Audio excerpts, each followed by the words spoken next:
മലയെ മനോഹരമാക്കി echo farm ടൂറിസത്തിലൂടെ breeze land അതിഗംഭീരമായ കാഴ്ചകളാണ് ഒരുക്കുന്നത്. സെലസ്റ്റ് സംഘടിപ്പിക്കുന്ന വെക്കേഷൻ സമ്മർ സ്റ്റുഡൻസ് ക്യാമ്പിലാണ് ഇന്ന് നമ്മൾ എത്തിയത്. കളികാര്യങ്ങളിലൂടെ കുട്ടികൾ കരുത്താർജിക്കുക എന്നുള്ളതാണ് ഇവരുടെ ലക്ഷ്യം കേട്ടോ. കുട്ടികളുടെ കുഞ്ഞു മനസ്സിലേക്ക് കച്ചവടത്തിന്റെ കാര്യങ്ങൾ ഇട്ടുകൊടുത്താലേ ഇവരൊക്കെ ഭാവിയിൽ വലിയ ബിസിനസ്സുകാരായി മാറിക്കഴിഞ്ഞാൽ അവർക്കും നാടിനും സമൂഹത്തിന് തന്നെയല്ലേ അതിന്റെയൊക്കെ ഗുണം. ഒരു ഓൺട്രപ്രണർ സമൂഹത്തിന് ചെയ്യുന്ന സേവനങ്ങളെ പറ്റിയൊക്കെ ഞാനിങ്ങനെ പറഞ്ഞു തുടങ്ങിയപ്പോൾ കുട്ടികൾ ഇങ്ങോട്ട് പ്രതികരിക്കാൻ തുടങ്ങി. ഈ ഇളം മനസ്സുകളിലെ ഒരു കച്ചവടക്കാരന്റെ ലാളിത്യമുള്ള മുഖമാണ് അവർ ചിത്രീകരിച്ചിരിക്കുന്നത്.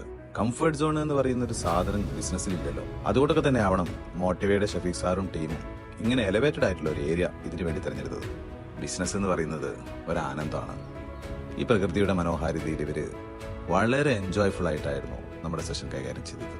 എന്തായാലും പലരും സമ്മതിച്ചിട്ടുണ്ട് ബിസിനസ്സുകാരനായിക്കോളാന്ന്, ലോകത്തിന് ആവശ്യമുള്ള സമൂഹത്തിന് താങ്ങാവുന്ന നല്ലൊരു കച്ചവടക്കാരനായിക്കോളാന്ന്.